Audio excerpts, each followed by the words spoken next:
ಎಲ್ರಿಗೂ ನಮಸ್ಕಾರ. February 30th ಬಗ್ಗೆ ಹೇಳ್ಬೇಕಂದ್ರೆ ಇದು ನನ್ನ ಫಸ್ಟ್ ಹಾರರ್ ಸಬ್ಜೆಕ್ಟ್. ಇಲ್ಲಿವರೆಗೂ ನಾನು ಯಾವ್ದು ಹಾರರ್ ಸಿನಿಮಾ ಮಾಡಿರ್ಲಿಲ್ಲ. ಇದು ತುಂಬಾ ವರ್ಷಗಳ ಹಿಂದೆ ನಮ್ ಪ್ರಶಾಂತ್ ಸರ್ ನನ್ನ ಕತೆ ಹೇಳಿದಾಗ ತುಂಬಾ ಯೂನಿಕ್ ಆಗಿದೆಯಲ್ಲ ಕತೆ ಇದು ಅಂತ ಅನಿಸ್ತು. ಬಟ್ ಅವ್ರಿಗೆ ಸ್ವಲ್ಪ ಕನ್ಫ್ಯೂಷನ್ಸ್ ಇತ್ತು ಕಾಸ್ಟಿಂಗ್ ಅಲ್ಲಿ ಯಾರನ್ನ ಕಾಸ್ಟ್ ಮಾಡ್ಬೇಕು ಯಾರನ್ನ ಮಾಡಬಾರ್ದು ಅಂತ.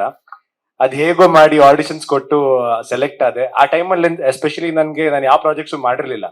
This was my first cinema many years ago. So thank you for believing in me sir.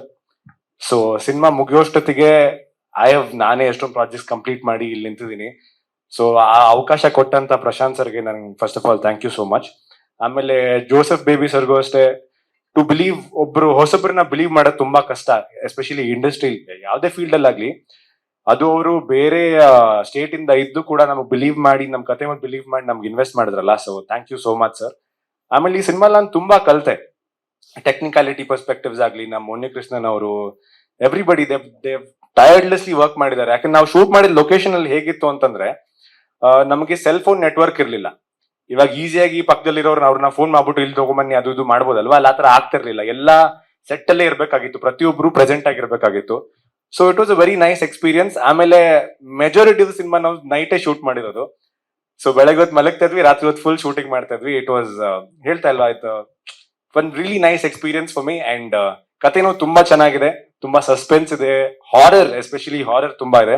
So I hope all of you like it. Thank you so much. ಇದೆಲ್ಲ Bigg Boss ಗಿನ್ನ ಮುಂಚೆ ಮಾಡಿದ ಸಿನಿಮಾಗಳು sir.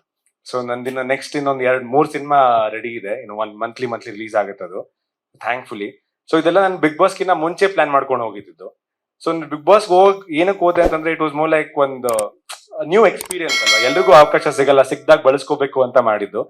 Big Boss ಇಂದ ಬಂದಾದ್ಮೇಲೆ ಇವಾಗ currently ಒಂದು police role ಮಾಡ್ತಾ ಇದೀನಿ. So that is why the look. ಅದು ಬೇಗ ರಿಲೀಸ್ ಆಗುತ್ತೆ. ಸೊ ಅದೇ ಅವಕಾಶಗಳು slow and study sir.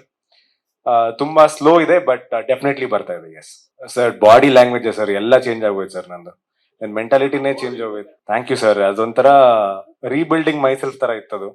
It's not easy. ನಾನು ಪ್ರತಿಯೊಬ್ಬರಿಗೂ ಹೇಳಬೇಕು, Bigg Boss is not easy.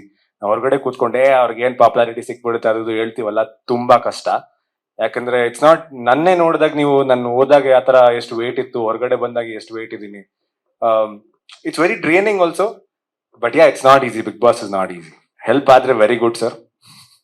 ನನ್ಗೂ ಅದೇ ಬೇಕಲ್ವಾ, ಗ್ರೋತ್ ಇಸ್ ಇಂಪಾರ್ಟೆಂಟ್. ಅದೇ ಯಾರು ನನ್ನ ಇಷ್ಟಪಡ್ತಾರೋ ಡೆಫಿನೆಟ್ಲಿ ಐ ಥಿಂಕ್ ಅವ್ರಿಗೂ ಸಿನಿಮಾ ತುಂಬಾ ಇಷ್ಟ ಆಗುತ್ತೆ.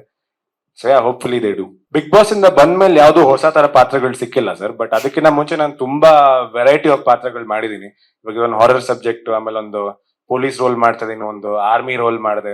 ಸೊ ನಾನು ಆದಷ್ಟು ವೆರೈಟಿ ಟ್ರೈ ಮಾಡ್ತಾ ಇದೀನಿ. ಯಾಕಂದ್ರೆ ನನಗೊಂಥರ ಫೀಲಿಂಗ್ ದಟ್ ನಾನು ಏನೇ ಮಾಡಿದ್ರು ನಮ್ ಕನ್ನಡ ಇಂಡಸ್ಟ್ರಿಲೇ ಮಾಡ್ಬೇಕು.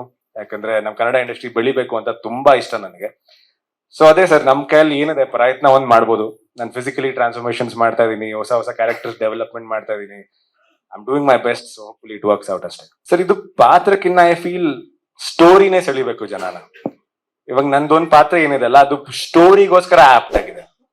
ಇಟ್ಸ್ ನಾಟ್ ಲೈಕ್ ನನ್ನ ಪಾತ್ರದಿಂದನೇ ಕತೆ ಅಂತೀನಿಲ್ಲ, ಕಥೆಯಿಂದ ನಾವೆಲ್ಲ ಪಾತ್ರಗಳು ಸೇರಿದೀವಿ. ಸೊ ಕತೆ is the hero of the cinema.